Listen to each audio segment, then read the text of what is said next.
Finally, a fun Battle Royale. I can't believe I'm sitting here saying I like a BR game, because usually I'm pretty indifferent to them or hate them. But this is the BR, Naraka Bladepoint. Alright, so before we get into diving into what this game is all about, I'm going to address the elephant in the room with Bladepoint. A lot of people were genuinely upset that this game has bots in it. And it's not just that, it's that when you first start playing, Bladepoint will put you in bot-only lobbies for your first few games. Some people claim that it's to make new players feel like they're good, so they'll keep spending money on the game with battle passes and whatnot, but I don't really buy that bullshit claim for a second. I think it's just the people that always need something to complain about and will nitpick down to the atoms to find something. Like, come on, man. It is painfully obvious when you are fighting a bot in this game. No one with a brain bigger than a squirrel is going to think that they are good after killing one of these bots. These bots have to be from like 2004, dude. Half the time they just run around in circles and let you kill them anyway, so like, I mean, it's not a big deal. I think the purpose of these early bot lobbies is to help new players adjust and get a hang of the game's combat system before they get absolutely smashed by players that know what they're doing. It actually gives newer players a chance to figure out the game before fighting people. I, for one, really appreciate the fact that the game does this. And this was the only thing I saw anybody complaining about the first week this game was out. And it absolutely tanked these Steam reviews. Everyone and their mother was complaining about bots in this game, and it made the reviews, I think, were mostly negative at one point. But now, since the game has actually been out and more people have gotten to it, it has a very positive Steam review, so, you know. Okay, so now on to everything you need to know about Bladepoint. First of all, Mommy. Anyway. So when you first get into Bladepoint, it's going to throw you into a quick tutorial to sort of show you around and give you the basics of the game's combat system. People who have played Dark Souls, and especially Sekiro, are going to feel right at home with this game. After you finish the tutorial, you are free to do whatever you want. Let's go over the heroes. This might take a minute, so grab a drink, get a snack, or whatever. First thing to go over with heroes is talents. The first talent is called glyphs. Glyphs are essentially equipable and upgradable stat boosters. You can set up multiple glyph charts that you can swap between, kinda like setting up different builds. You have a general glyph board that is shared between every single character. Then you have character-specific glyph boards. The second talent to talk about is skills. Each hero has their own unique skills, from healing to teleporting to throwing out massive spinning swords, and there are 3 different variations of each skill that kind of slightly tweak what the skill does. The next talent is just the big daddy version of skills, and that is ultimates. These abilities are cracked and can eliminate other players on their own if you use them correctly. However, they do come with a pretty long cooldown, so you can't use these in every single fight that you get in, because trust me, combat in Bladepoint is very fast-paced, but when you're in a pinch, these can save your ass. Second thing to talk about with heroes is the sheer amount of customization. First off, there is a dedicated character creator for every hero except Yodohime. I'd imagine she'll get one soon though. It'd be weird for the devs to just not have a character creator for one character. This character creator is seriously good, like better than most RPGs, which is pretty damn funny considering this is a Battle Royale. Let that sink in. A Battle Royale that has a character creator that is more detailed than something like Fallout. That's fucking insane. What year are we living in right now? You can also save the characters you create in slots so you can swap between looks really easily. Then there is what is called the collection. This is essentially where all your armor skins,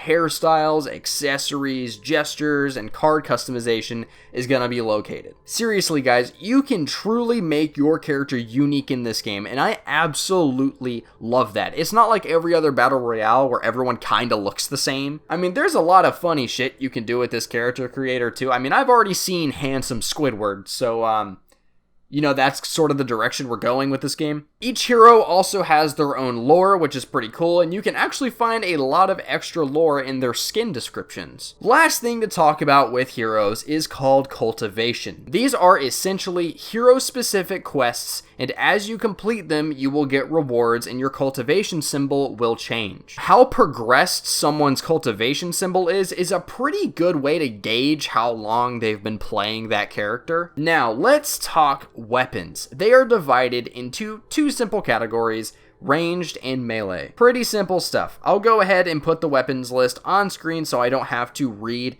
every single one of these out to you, because there is a total of 13 different weapons. They all have unique movesets and can be customized with plenty of different skins. Every weapon also has their own quests attached to them as well, which will give you some extra loot. My favorite weapons to use right now are the greatsword and spear, and if you play the game for more than 10 minutes, you will probably realize why, and that's because they are incredibly strong. If you play this game long enough, you will start to realize that every single weapon can be good if you know how to use it, and there are a billion different combos you can chain together to absolutely ruin someone's life and basically stun lock them until they're dead. The only thing really left to talk about in the menu is the battle pass, shop, and loot boxes, but I'm sure I don't have to explain those to you at this point. You should know what a battle pass is. But I will say, even though there are loot boxes in this game, I haven't had any bad experiences with them. The RNG on these seems to be pretty forgiving. I've already received plenty of yellow and red rarity skins from them, which says a lot because my RNG in pretty much every other game is complete dog shit. Okay, so now that we are finally out of the menu, we can talk about actually playing the game. There are 3 game modes: Quick Match BR, Herald's Trial BR, which is essentially just ranked,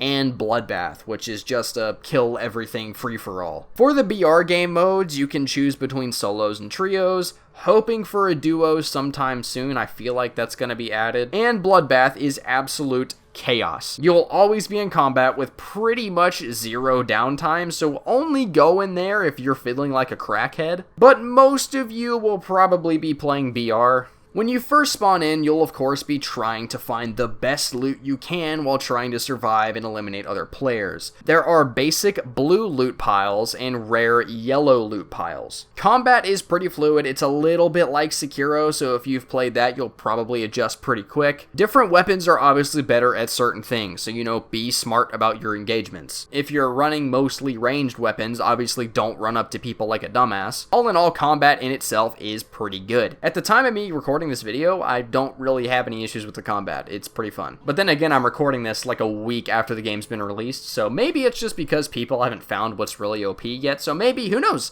maybe in a month I will absolutely hate this game, but we'll see. However, on the other hand, let's talk about the movement system. Movement is very fast-paced. It has a grappling hook and climbing system, so it's pretty damn good, and I'm not saying it's not, but it can get a little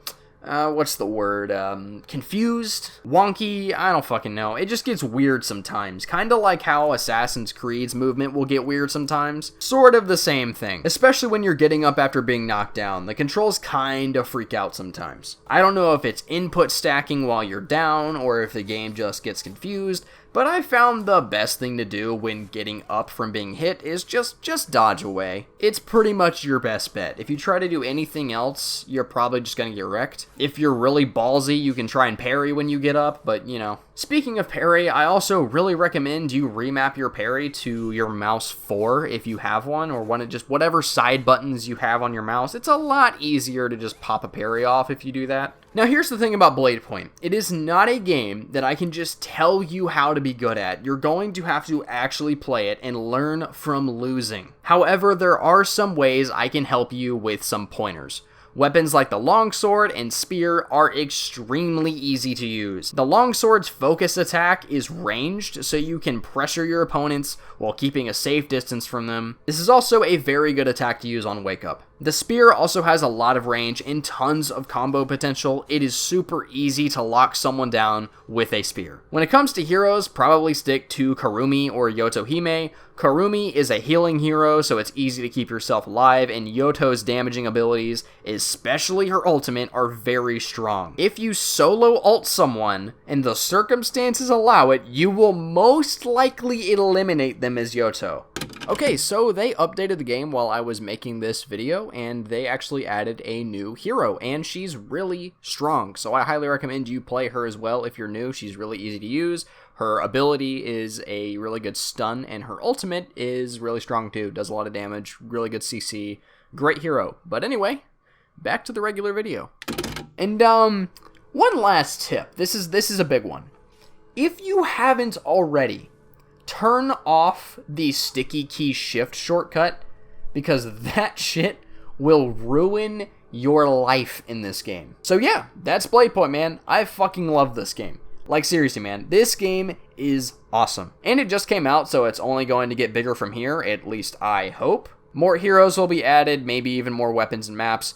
Only thing I really think they should change about this game is make it free to play, because no one wants to pay to play a Battle Royale. Other than that, fuck yeah, dude. Before I completely close out this video, I've got a few things to tell you guys. One is that I'm probably going to start live streaming more than I upload videos. It takes a ton of time to make the style of videos that I make, and it's really hard to just put a schedule on these videos. I've tried in the past to sort of get a schedule going on with my uploads, but it just doesn't happen. I usually just end up taking forever to edit videos because I like to take my time with these kind of things to make sure the videos turn out exactly how I want them to, but live streaming doesn't require me to edit anything or, make a script or anything like that. So I'm going to start live streaming. If you want to follow my Twitch, it is ReisuTTV, so it'll be easy for you guys to find. I'm not sure exactly what games I'm going to live stream yet. I might live stream something like Smite or, Bladepoint, who knows. But yeah, just go ahead and drop a follow on my Twitch so you'll get notified when I go live. But other than that, I hope you guys enjoyed the video. If you did, make sure to drop a like and subscribe, and I'll see you guys in the next one.